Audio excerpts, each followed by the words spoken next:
lolote. Maana mmeupiga mwingi. Lolote. Mmeupiga mwingi sana mwenyekiti. Tunamaliza. Ndio. Tunajiandaa kwa ajili ya mechi inayofuata.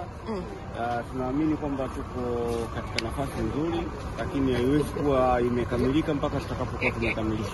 Ni dhahiri shahiri kwamba haya ndio matokeo ya meneja Pantev.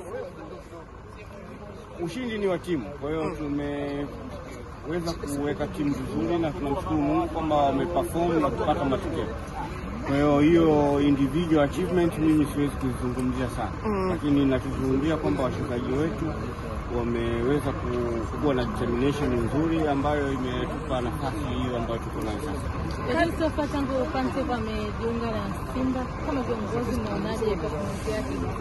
Mnahudhuria kwenye mazoezi lakini pia kwenye mechi hayo ni mambo ya kiufundi. Kwa hiyo sisi tumemkabidhi kazi mtu anayeweza na anafanya kazi yake.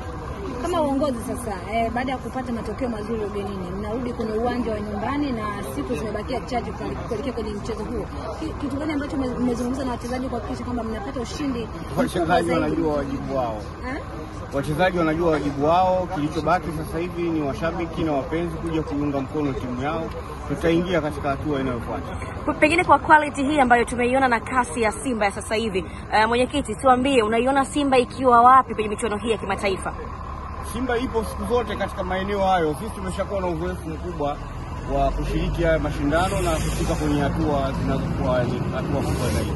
Kwa hiyo hakuna kusema itakuwa wapi. Tunachojua tu kwamba timu yetu itafuzu kwenda kwenye hatua ya makundi, na kutoka kwenye makundi tutajipanga kuhakikisha kwamba tunaendelea kwenye hatua zinazofuata. Pengine tunaweza tukasema Simba ni darasa tosha kwenye michuano hii ya kimataifa kwa kile ambacho mmekifanya.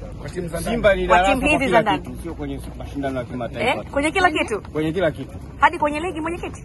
Kila kitu. Nyinyi jiulizeni hao ambao wanawaambia wao wamebuni nini? Asanteni sana.